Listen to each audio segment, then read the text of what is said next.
Hello, I'm Diane, welcome to my channel Beyond the Sewing Room, and today I'm going to share with you more ways to save money sewing. Now I've compiled a list of 10. Now some of them you may have heard before, but stick around and you may find a few that you've not thought of. Now I keep hearing today that sewing your own clothes is so expensive. It didn't used to be, it is so expensive to make your own clothes. Well, is it? So we're going to have a look at that now. Now I think it's like any hobby. And if you have money to spend on it and you're willing to spend money on it, then of course you can go crazy. You can spend lots of money, as you can with anything, buying equipment, buying the most expensive fabrics. Of course, there's lots of money to be spent, but sewing has always been something that can save lots of people lots of money. And going back years and years, it used to be something that was a necessity. It was something that families needed to do to get by, to mend clothes, to repair clothes, to make their own clothes, and having an extensive wardrobe was out of reach for many people. So there are a lot of people who are struggling, who are finding it difficult to get by, and I don't want anybody to think that sewing is inaccessible unless you've got lots of money. Sewing should be available for everyone, as it always has been. So I'm going to go into those 10 ideas now of what you can do if you want to make your own clothes, if you're just starting out, or if you just want to cut back on the amount of money that you're spending and still enjoy your hobby. So let's get straight on with it and start with number one. So first up, number one is learn. Now that may mean to a lot of people going to a class, but we don't need to do that these days because we have YouTube. So there are lots of resources out there for you. I have a few sew-alongs on here, and I also show different techniques how I do things, but you may like to see somebody else do it. Just have a look round. There are so many different sewing vloggers out there who are showing what they do, and you can just learn so much without ever having to spend a penny. Of course, another great idea, which is what I did when I first started sewing, is just to get started. Start taking old clothes to pieces, just have a look at them, lay them out, look at the shape, look at the construction, just get familiar with how things are made, and start with the most basic things that only have a few pieces, like t-shirts, just a basic top, cotton top, without any buttons on, things like that, that you can just pull over your head. Just take it apart, have a look, have a go. Once you've made a few things, that will give you confidence. Now, there are so many vloggers, as I've said, showing you how to do things, but there are also, if you really want a one-to-one, there are online sewing classes that you can take where you will be able to have feedback and get comments from an instructor. Because they are done online, they are cheaper than actually going to a sewing class. And if you're going to be sewing as a hobby anyway, there's no rush, so you may as well give it a try. That's number one. Now, number two, of course, is your machine.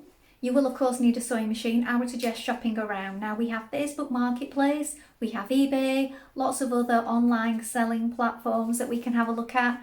Really do have a look. You only need a straight stitch and a zigzag stitch. You don't need all those fancy stitches. You'll probably never use them anyway. So have a good look round, get a second-hand machine and have a good play around with it. To start with, get some inexpensive material or get some scraps, old clothes or friends, and just see what your machine does. Get used to the feel of it, have a play around with it, and don't expect anything fabulous to begin with. Just get to know your machine. Now, number three is gadgets. Now, I've been sewing since I was 16 years old. And when I started at 16, I was making clothes. I was sewing before that, but by 16, I mean on a machine and actually putting garments together. Now, before that, I was just hand sewing things for my dolls when I was younger, or just having a play around. So when I started at 16, all I had was the basic machine that I got, which I bought from my first job, some scissors, and I didn't even have an unpicker then. And then gradually over the years, obviously I've added to that, but it's just been pins, tape measures, unpickers. They do break. You will have a few of these, but you can get them for as little as 60 pence, I think was the last one I bought. And you don't need lots of different gadgets. Now, I have a bodkin for pulling through cords and things, but you can use a large safety pin. You don't need a rotary cutter. If you do buy a rotary cutter, then of course you'll need a cutting mat. And I think a rotary cutter and a cutting mat is more for quilting. Loads of people use them, and loads of people I know are going to disagree with me on this. But if you're just starting out, they are definitely two things you don't need for making clothes. You just need some sharp scissors, an unpicker, a tape measure, a sewing machine, and some pins. And gradually over time, you'll decide if you want to add in a few other things. So people do buy tailor's hams and things like that. Some people prefer to use clips instead of pins. Now we can get bias binding makers and all kinds of different things. If you look out there, there is literally a gadget for everything. But I'm sure people who make clothes all the time get by without these things, or just choose not to use them, like I do. And it's just another way of spending lots of money. So if you want them and you enjoy buying these things as part of your hobby, that's great, but you don't need to buy them. So just please do bear that in mind. Now, number 4 is patterns. Now, again, when I first started out, I never used patterns because I began by taking apart my clothes and just seeing how they were made. And this was pretty much out of necessity because when I first started sewing, I didn't have the money for patterns really. I bought the most inexpensive fabric from the market and then I just had a go at myself. And that was pretty much how I learned how to sew. Now, I know a lot of people don't want to do that. If you do that, it will save you lots of money. Now, another thing that you can do if you don't want to spend a fortune on patterns is you can go for sewing magazines because then you will get a collection of patterns together or patterns that you trace off yourself. Now, I've shown this before in the past with Burda magazine. I will be doing another garment shortly and I'll do that in another video for some trousers that I'm making. So I'll go through the process of how to use the Burda patterns again in that video. But I have done a few in the past, so if you like and subscribe and go through some of my back videos, you will see a few Burda makes there. Now, some people find it quite complicated to trace off the Burda magazine patterns, so if this you feel is too much for you, do come back to it at a later date because they're really worth it. But you could go for one of the other sewing magazines that's out there, and these tend to have a couple in the packet with the magazine. You may find the magazine's expensive because it's about £10, but you do tend to get 2 to 3 patterns with that. So if you look at it that way, it makes the patterns really cheap. And plus you get additional content in the magazine and usually little accessories to make and things like that. So even if you only bought one, and then after that you can adapt these patterns. I will be sharing more on that in another video. I have done this in the past. This top I am wearing today is adapted from one particular pattern, which is just for a t-shirt. I then added a button placket down the front, so it's a button up, and ties. So this has been hacked from another pattern to make this particular top. And you can do that with a lot of patterns. So that is another way that you can extend your patterns and make them into something new. Now I also almost forgot to mention, of course, there are so many free online patterns that you can use and that you can print off. Now I've done a few sew-alongs for various ones of these. I also have a video on 5 free patterns for tops online, so have a look through. You might want to have a go at some of those.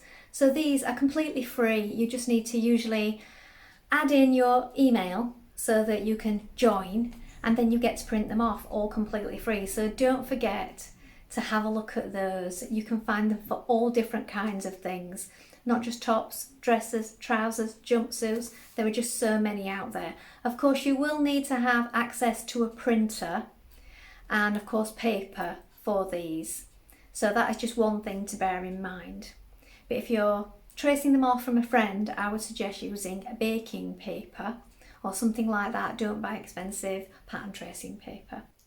Now, number 5 is storage. So as you progress through your hobby, you'll find that you acquire cut-offs of fabric because we don't want to throw any fabric away, do we? So you will need to store your fabric, you'll need to store your cottons, your notions, different things, and obviously somewhere to keep all your things related to your hobby together. Now you don't need to go and buy lots of fancy things to store things in. Now I use jars. I use jars for buttons, bias tape. I've got covered boxes, covered shoe boxes. I've done a tutorial on how to cover it in fabric and add handles, so have a look through, you'll find that one. I've also covered a few in paper, made one for my needles, and this one I've added storage with dividers made of cardboard, which is covered, and I store all my needles in that one.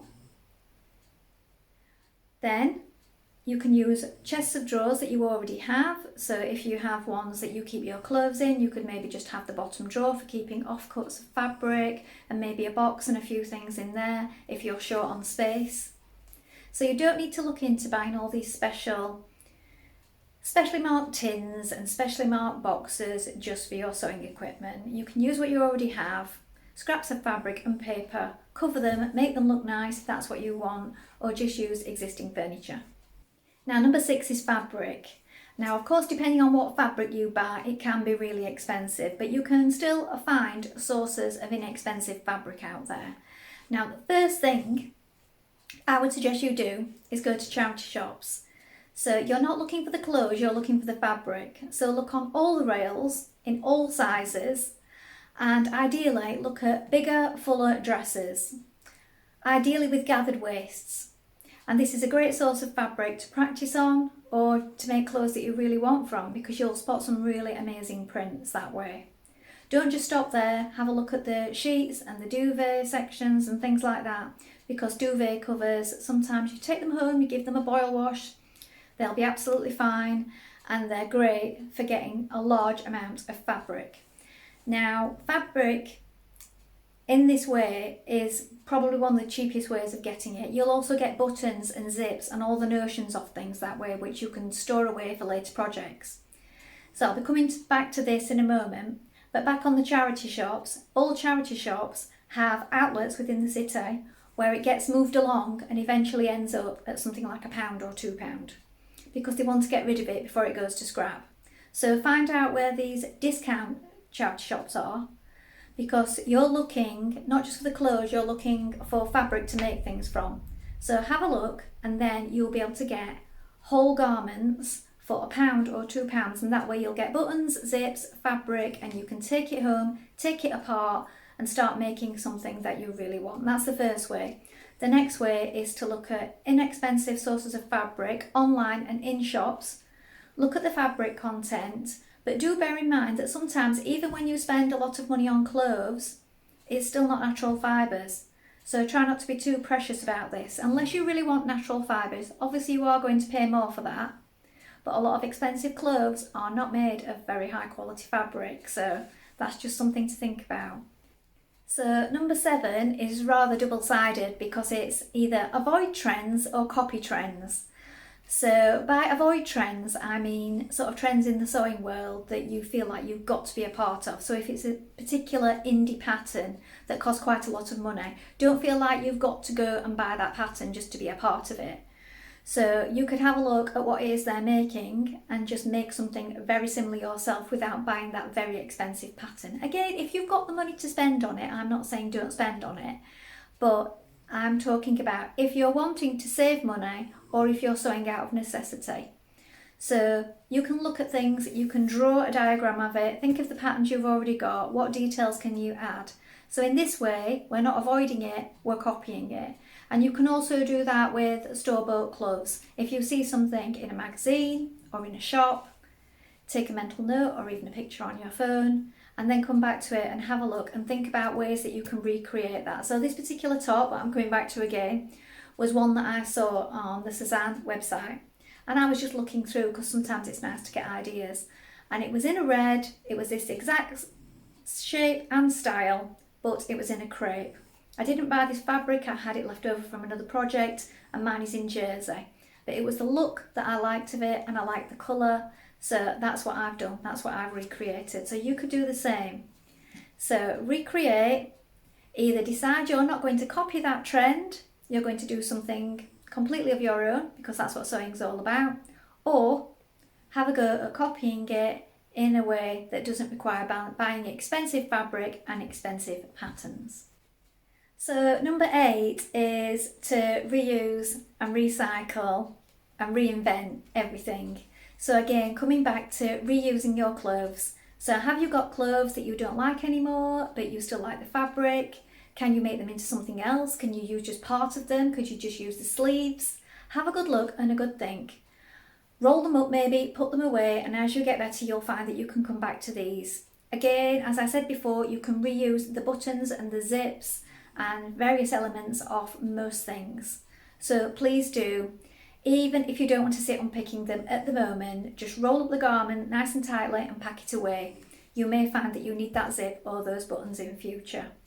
Also, have a look at what you can use. Maybe there are things that your family have that they're getting rid of that they were going to take to the charity shop, and you know that you could make maybe some trousers into some shorts. Maybe you could scale it down for another family member or maybe a child. So maybe it's a full-size dress but it's got gorgeous printed fabric, and you could make a really nice party dress for one of your children. So have a think at different ways that you can get creative and be inventive with reusing your old clothes. Now, number 9 is, where possible, share. So I know we're not all fortunate enough to have a friend who can share with, but you could maybe think about starting a group, or maybe looking online and see if there are any groups where you could share your notions, your patterns, your offcuts of fabric. Now, this is a great idea because my friend and I, what we tend to do is we've shared patterns between each other. We've also shared fabrics. So I may have some fabric, so when I got given some from a house clearance a while ago, I shared a lot of that with my friend. And then my friend has bought fabrics in the past which she's then decided they are not for her, and she's passed them on to me. We've done the same with patterns. So we've shared patterns amongst ourselves. I was recently in a sewing shop and she said that they all do the same.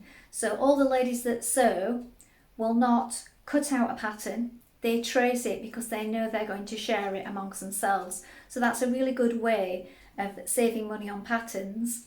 But I also think the thing with fabric is, quite often people will have a large piece left, they're not going to use it because they already have something in it. So if you can get a group together or find out where there are others with like-minded interests, you can think about sharing those offcuts and things like that. So sharing your patterns and notions is a really good way of saving and cutting down on your expenses in sewing.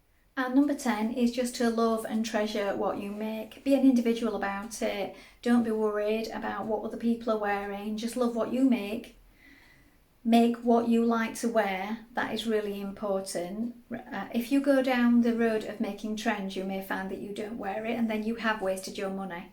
So if you make things that you actually need, go through your wardrobe, see what you actually wear and make those clothes, you'll find that you love and treasure them for many years because you'll know the amount of time that's gone into them, you'll know what they're made from, you'll look after them more because you've put so much time into them.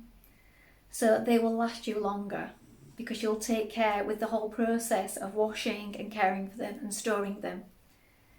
And also another part of this is, while you're making them, you're not spending money on other things because that is your hobby and you're spending the time doing that rather than going out shopping for clothes and spending money in that way. So I just feel like the whole process, the whole cycle of it is money saving in itself. Thank you so much for watching today. Please include in the comments below any ideas of your own. Bye for now.